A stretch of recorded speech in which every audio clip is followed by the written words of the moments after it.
Okay, so I've been able to do so much research the past couple days or the past couple weeks. It's been super amazing. March was madness. April was fair introduction into. I got to ask a lot of questions in my research and have those answered. In May, I've been really able to sort of formulate those into teachable moments, and so I wanted to share one of those with you. I'm really a part of this camp that supports the idea of we don't even need medicine. So many problems that we face now, we don't even really need medicine to help fix those. We need to change what we eat.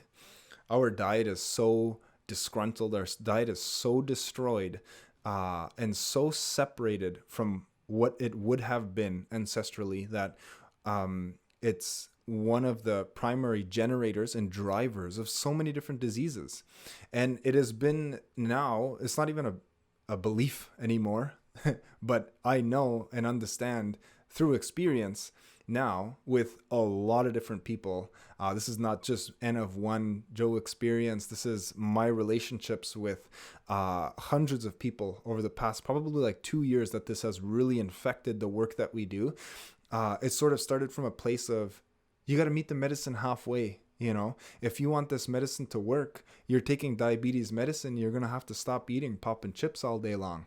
I really refined that into, if you just stop eating vegetable oils and get your carbohydrates below 200 grams a day, then, this medicine is really going to be able to do its job. Absent of that effort, medicine's not going to work. A lot of people are resistant to medicine because of vegetable oils, because of carbohydrate consumption, because of plant toxins, because of so many different parts of our diet. So, what is the most optimal way of eating that supports our opportunity to be as healthy as possible, as fast as possible? And that's looking at our diet, not 8,000 years ago. What were we eating 8,000 years ago? We'll always harken back to the Eastern agricultural complex, where indigenous groups in North America started to involve themselves in plant agriculture and plant husbandry to be able to manipulate wild plants to growing bigger fruits, to encouraging bigger yields, and to about 8,000 years ago to be generating this massive system that's called Eastern Agricultural Complex. It's super fun to research, but it's basically just a whole bunch of plants like grasses and pseudo grains and roots and tubers and sunflowers and things like that we manipulated to be able to harvest a bunch of food from. That's how far we'll look. Or we'll look even closer, like 700 to 1,000 years ago, when corns, beans, and squash started to enter the scene from down south, and where we started to grow massive amounts of, just fields and fields of potatoes. When they're coming down the St. Lawrence, there's just hundreds of thousands of acres of potato farming that's happening. We were always growing all of these different types of foods for thousands of years in pursuit of the most optimal diet to support health and well-being. Looking back 700 to 1,000 years ago, corns, beans, and squash era, that and potatoes, gardening, that's not far enough. Looking back 8,000 years ago to the beginning of the Eastern Agricultural Complex, that's not far enough. You got to go back farther than that.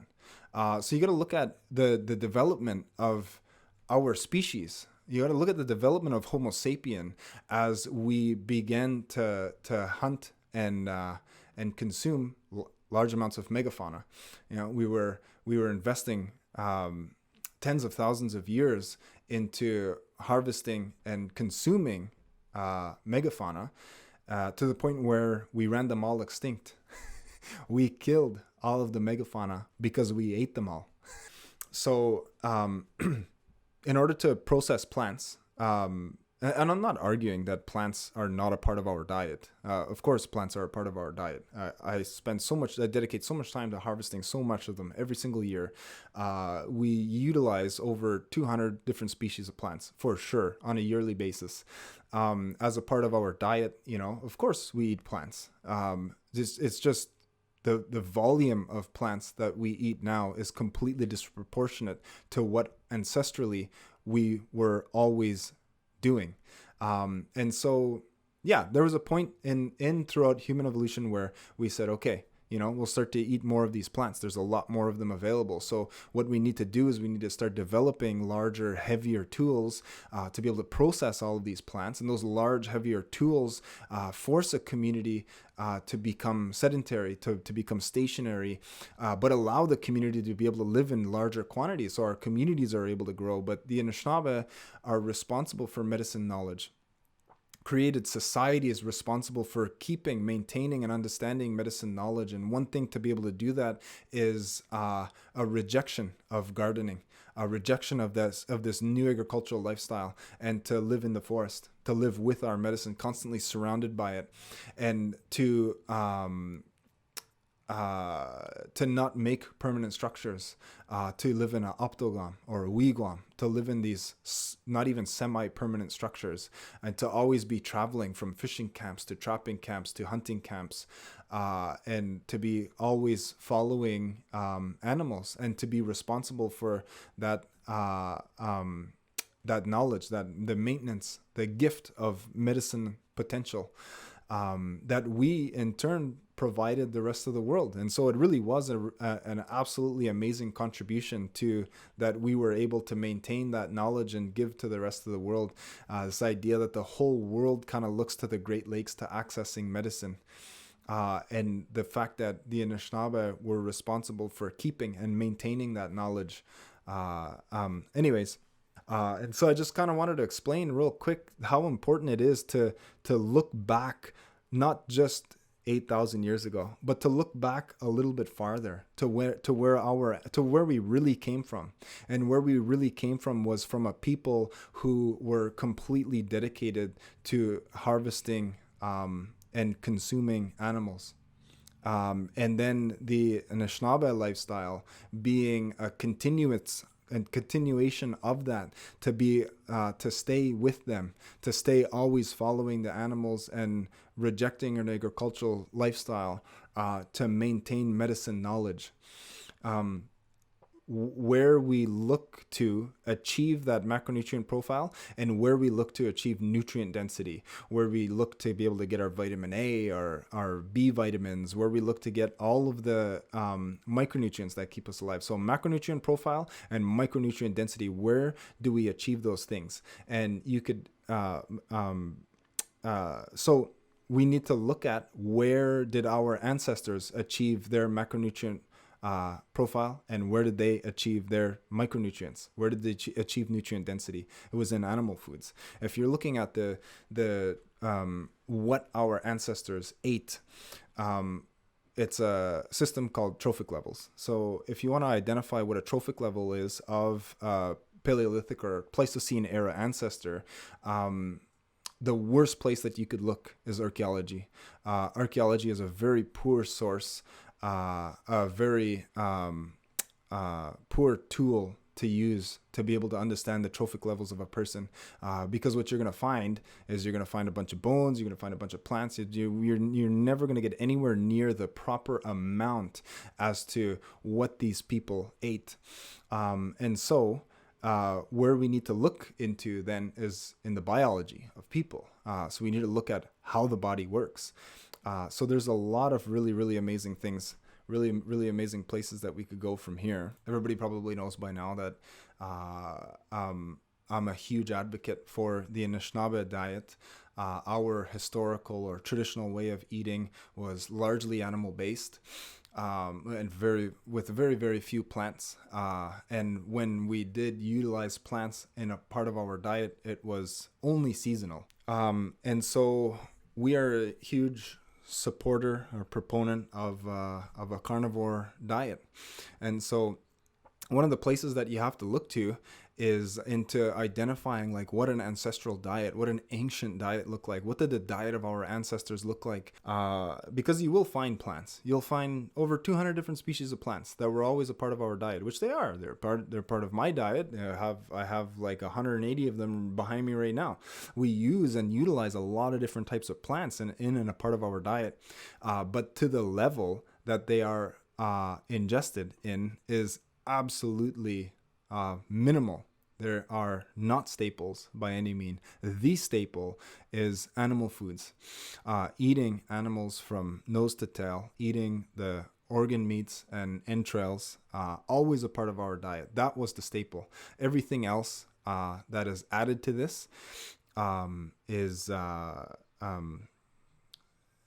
only done so in very minimal quantity and at very selected times of the year. We have a very small growing season as well.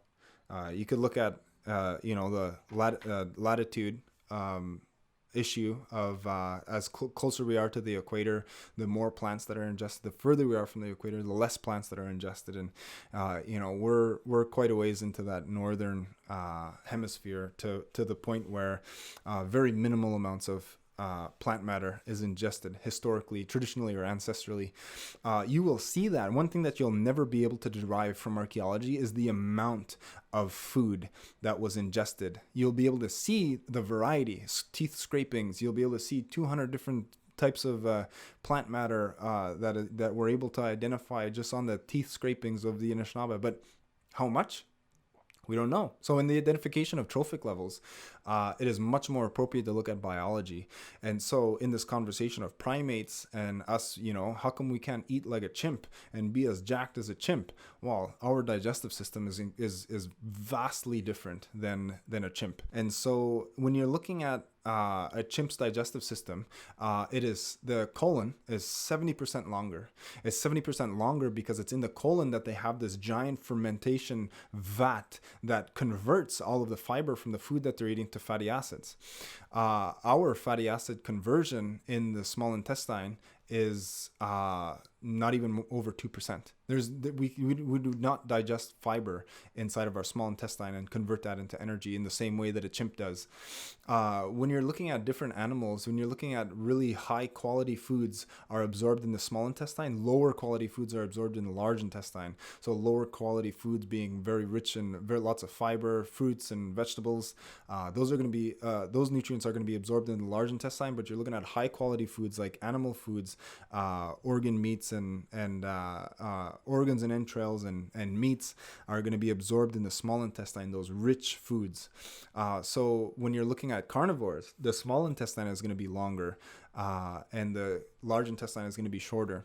So if you're just looking at the length of digestive system, different components of our digestive system, we're somewhere in between a pig and a dog, where our small intestine is super long, our large intestine is super short. We're nowhere near a primate. We're nowhere near a vegetarian. We're in between a pig and a wolf. And so both of which are omnivores, both of which are specialist omnivores. And even in that comparison and us sitting in between those two creatures, just at the length of our digestive system, we're going to get right into this in a second, but just at the length of our digestive system, it's really amazing. And you could kind of think of it as a choice, what does the pig eat so to make the pig look this way? What does the wolf eat to make a wolf look this way? A wolf eats meat and berries, and a pig is going to eat everything. Opportunistic, completely generalist omnivore, whereas a wolf is a specialist omnivore, and I would argue that a human is a specialist omnivore. And it gets even more dramatic. Like if you're looking at the stomach, the acidity of the stomach,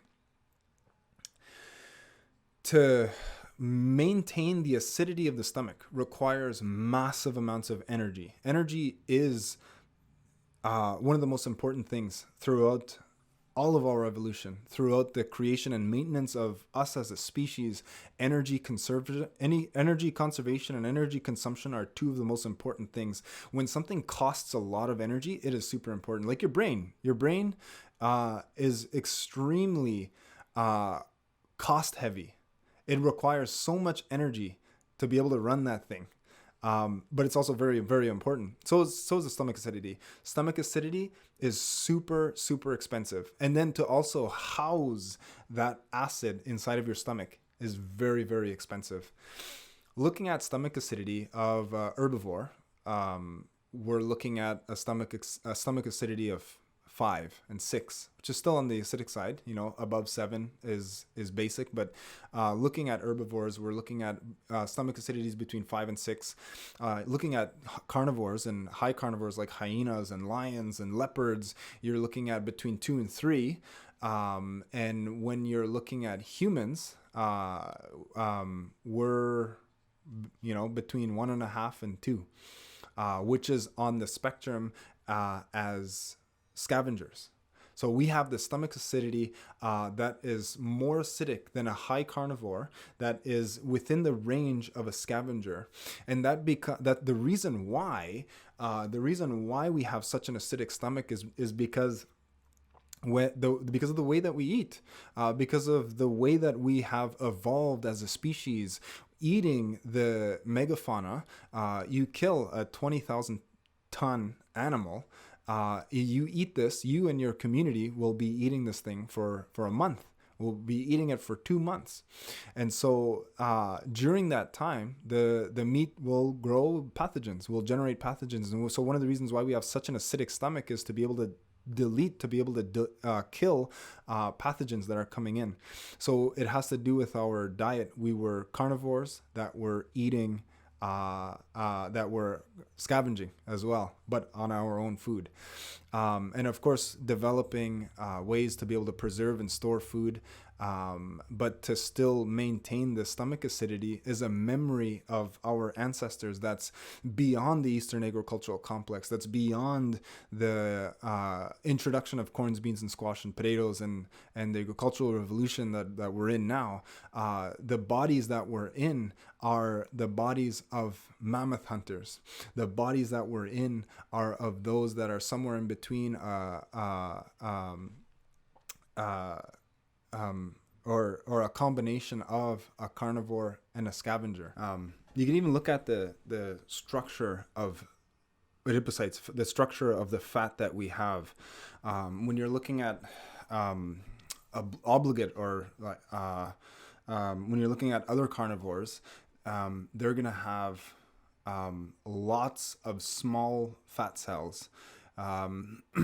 Without getting too crazy, all this means is that their diet is more lipids and proteins. They're not really storing a lot of fat inside of each fat cell. So we have a lot of fat cells, but a lot of small ones, which is more helps us to be better fasters. So we have more access to more fat at one given period of time. Whereas when you're looking at an herbivore is going to have very few but massive fat cells. So they could store a lot of fat really, really fast. And so these are organisms that are designed to eat more carbohydrates rather than fats and proteins. They're eating more carbohydrates, and the carbohydrates are being stored as fat really, really fast. And so you can see a change that has happened not in the structure of our fats. Like humans still have a lot of really small fat cells that are supposed to be we're supposed to have a lot of them. They're supposed to be really small so that we have access to more fat at any given period of time. But our fat cells are inappropriately too large now. But yeah, it's just really cool just to look at the difference in fat cells, that we fall directly under a specialist carnivore, or a specialist omnivore or carnivore, and where herbivores have few very big fat cells. We have a whole bunch of little ones. I guess that's for expenditure too. Like when you're looking at an herbivore who is adapted to eating more carbohydrates, when they're in a fasted state, their energy levels, well, they're not creatures that are designed to be fasting. They're designed to be eating all day long, every single day. Now, when you're looking at a carnivore, eats and fasts, and generally it's during the fast where they accomplish the hunt. And when you have lots of tiny fat cells, they're able to secrete a lot more free fatty acids at any given time. So given the expenditure that is needed during a hunt, it's going to be there. But if you had a lot of really big fat cells, I think there's a bottleneck to that. You have a lot of fat that's stored, but you only have access to, there's only going to be a smaller amount of free fatty acids that are going to be available for your body to be burned. And so your ability to accomplish something like a hunt with lots of, or very few big fat cells is going to be a lot lower. I hope I explained that appropriately. But it's just really amazing looking at all these different parts of our body, all these different parts of our biology that put us into the classification of a carnivore, of a high carnivore, sometimes even beyond that. One thing that's really cool about our identity, and just looking into our ancestry to see what is the most appropriate way of eating. And remember, I'm doing this to find a way to be able to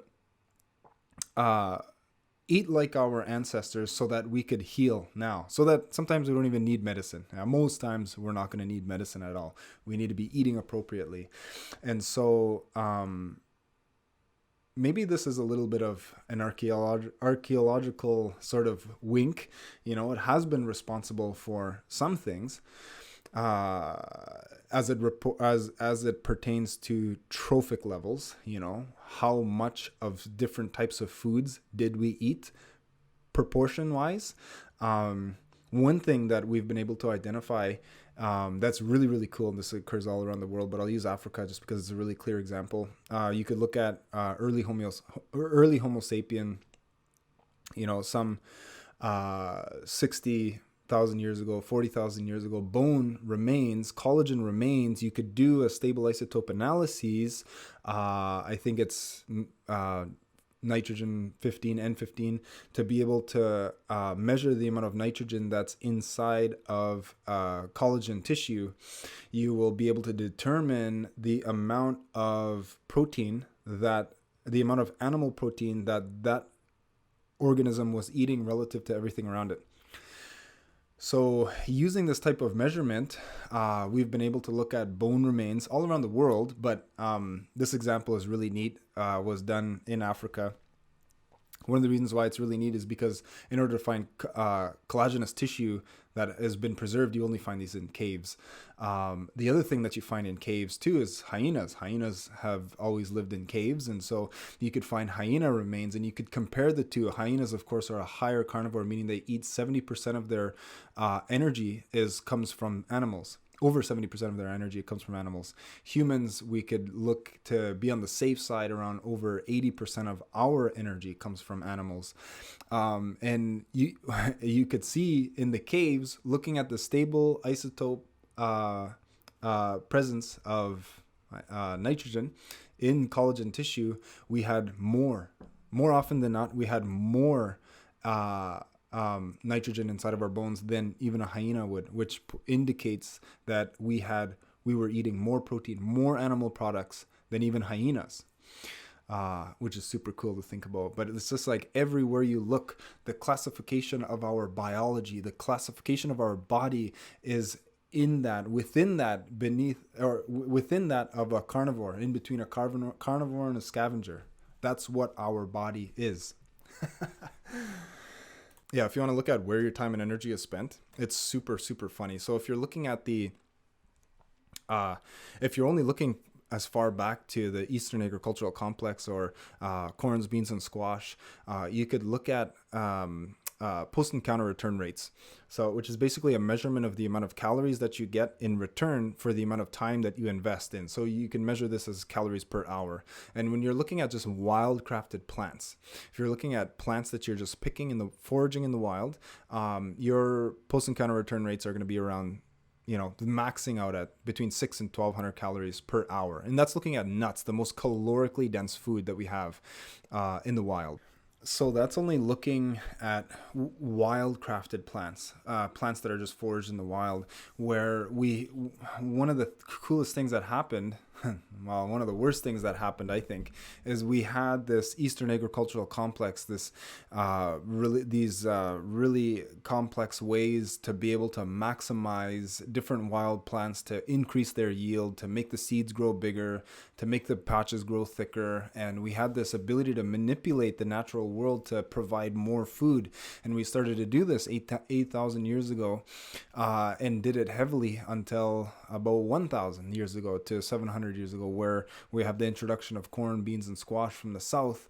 And when that Eastern agricultural complex began and we started to maximize our potential to be able to domesticate plants and get more plant matter out of a smaller area, what we're doing is we're increasing our post-encounter return rates. We're increasing the amount of calories that we're going to get from a food source every hour. And when you do that, you could get to maybe a maximum of 1,600 or 1,800 calories per hour.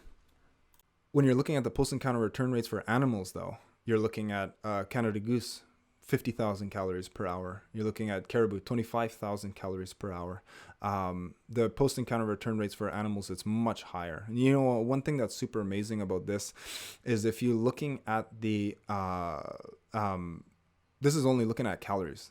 This is looking at the post-encounter return rates for calories. If we looked at the post-encounter return rate for nutrients, for nutrient density, for micronutrients, that would be a much greater disparity. There's between a Canada goose at 50,000 and plants within the Eastern agricultural complex at 1,800 calories per hour.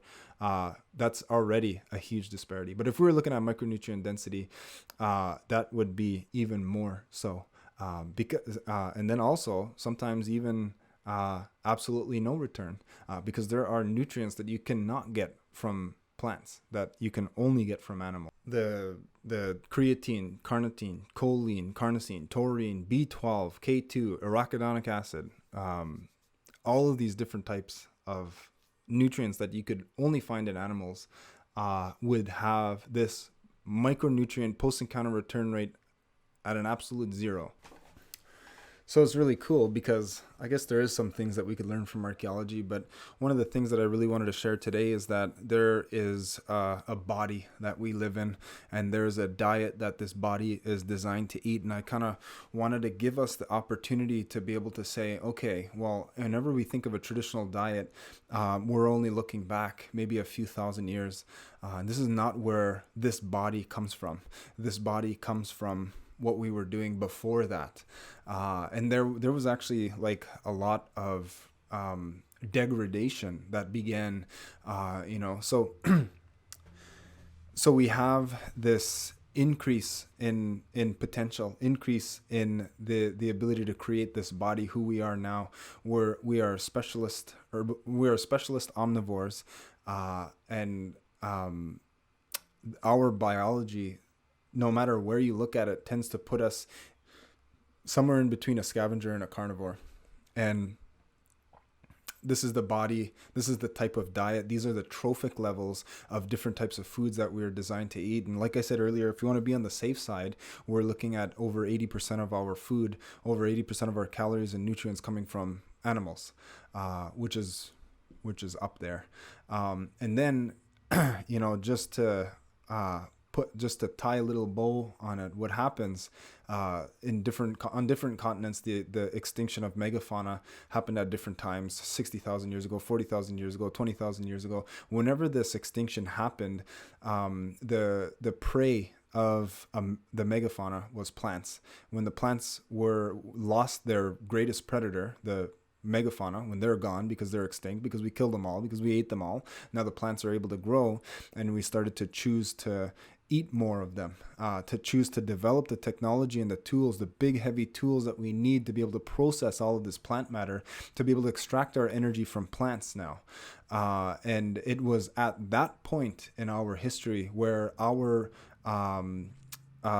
brain volume, the morphology of our brain, began to decrease. So going from 1600 to what it is now, 1350, 1400 cc's brain volume that we have, that began at the exact moment when we started to perform agriculture, started to utilize more plant foods for energy and for nutrients. The other thing that you're going to see from that point on is a disruption in the a disruption in a lot of different things. But what you'll see in archaeology is only around that time period is when you will start to see cavities forming in different teeth, where you'll start to see bad oral hygiene kind of happening, perforation in different tissues, bones, where you see sickness and disease beginning in people living in large groups, eating inadequate micronutrient content, inadequate altered macronutrient content, and inadequate micronutrient intake begins, and that manifests itself as disease. And that's really where a lot of issues began. And so when I'm just doing my best to be able to provide us with the opportunity to be able to look at what the Anishinaabe diet was, what is the diet of our ancestors, and what is this body designed to eat. And this is where everything points to. It points to the fact that we are in the bodies of mammoth hunters. And this is something that we need to consider in our daily approach to eating and nutrition. And so when we want to be healthy now, when we want to take the diet of our ancestors now, don't just look 8,000 years ago. Look beyond that. 8,000 years ago is when disease began. So we could look at that as a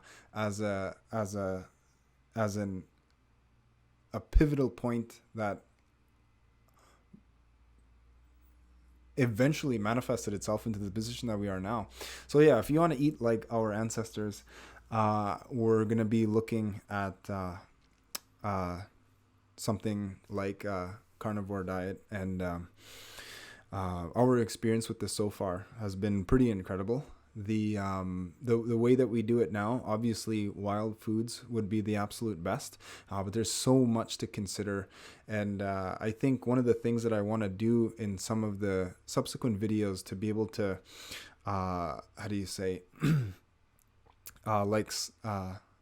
to actually dive into the content from here on. How do we actually eat like our ancestors did now?